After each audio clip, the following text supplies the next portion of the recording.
Okay, in a minute we're going to be talking Angel Di Maria to Manchester United, but first off, Mario Balotelli, Liverpool, £16 million. Andy, has Brendan Rodgers gone mad, or is it a piece of transfer genius?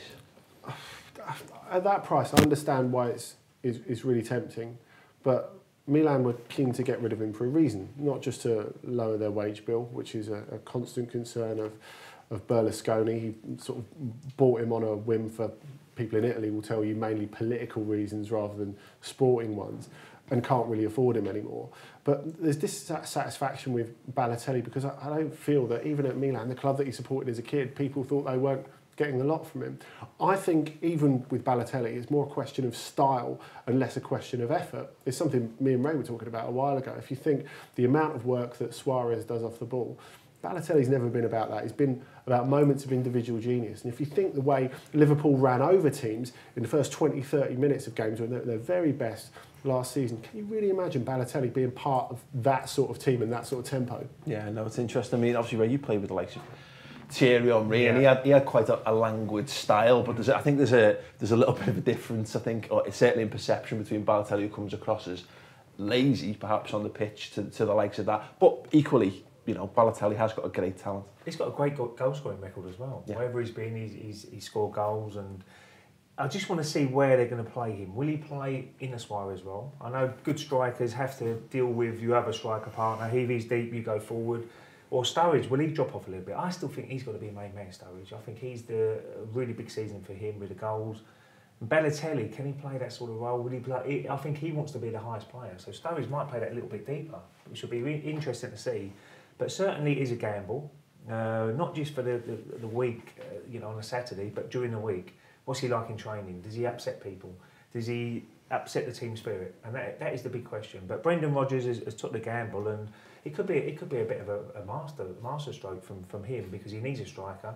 And if Balotelli can play and get everything with his ability on the pitch, then it could be a great signing for Liverpool. Yeah, £16 million. You can't really argue at the fee, can you? We're going to come on to Angel Di Maria now for Manchester United. He's completed his move this week. We've got Footy Rated with us. Is that, I mean, the fee being reported is anywhere between 60 and 75. What have you heard on that? 59.7, I think.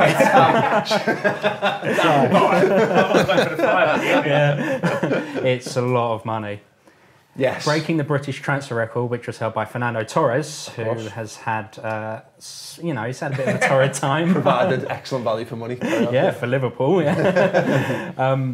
It's a lot of money. And is it really the position that they need with Mata and Kagawa, who they're now potentially looking at getting rid of for 12 million? What system will he play now? Will he look at Di Maria and say, you know, because he likes his three at the back at the moment, wing backs.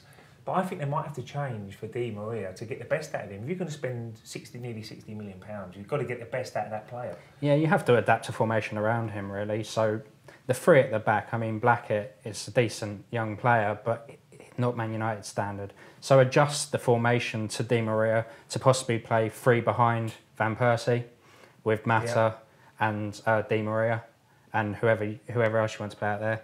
And then you've got options. They can switch round. They'll confuse teams. Yeah. Andy, panic buy, or is it another inspired move? I think it'll work out really well for them. There is a panic element to it, because just like last year with, say, Fellaini, they've been caught over a barrel. They haven't been sharp enough, because PSG, for example, if they'd have had the money, which they don't because of financial fair play, could have got him for 15 million cheaper a month back. So the fact is, United needed him. They need several players, but he's one they needed. I don't think there's such a massive rejig to be made to get the best out of him, because, of course, he started wide left at Benfica. He played wide right at Real Madrid, moved further back when Gareth Bale came into the team. He's really effective in a midfield three last season, and that's where they really need that inspiration. You know, they've got good players ahead, and as we heard there, you know, there are so many number 10 types. He's not one of those. Yeah. And really, he's going to make stuff happen from deeper up if he's got a little bit of protection beside him. Great. And just lastly, one last move that completed, and one brief answer for you on this, Andy. Eto'o to Everton. Good move. Absolutely, no doubt about it. That's all we got time for on the transfer latest. Nice one, Andy. We're going to be looking at Mario Balotelli in much closer detail. The squawker comparison this week. We're going to be putting him up alongside Luis Suarez and Falcao. So don't forget to check that clip out. Plenty more moves going on between now and midnight on Monday. So check out the Ball Street YouTube channel. youtube.com/Ball Street channel. Have a switch in the middle order here. Okay. Oh yeah. Hello, Sorry about that. It's not worked out well for Di Maria already. Okay. United are having a terrible week. So what are you going to swap him around? I think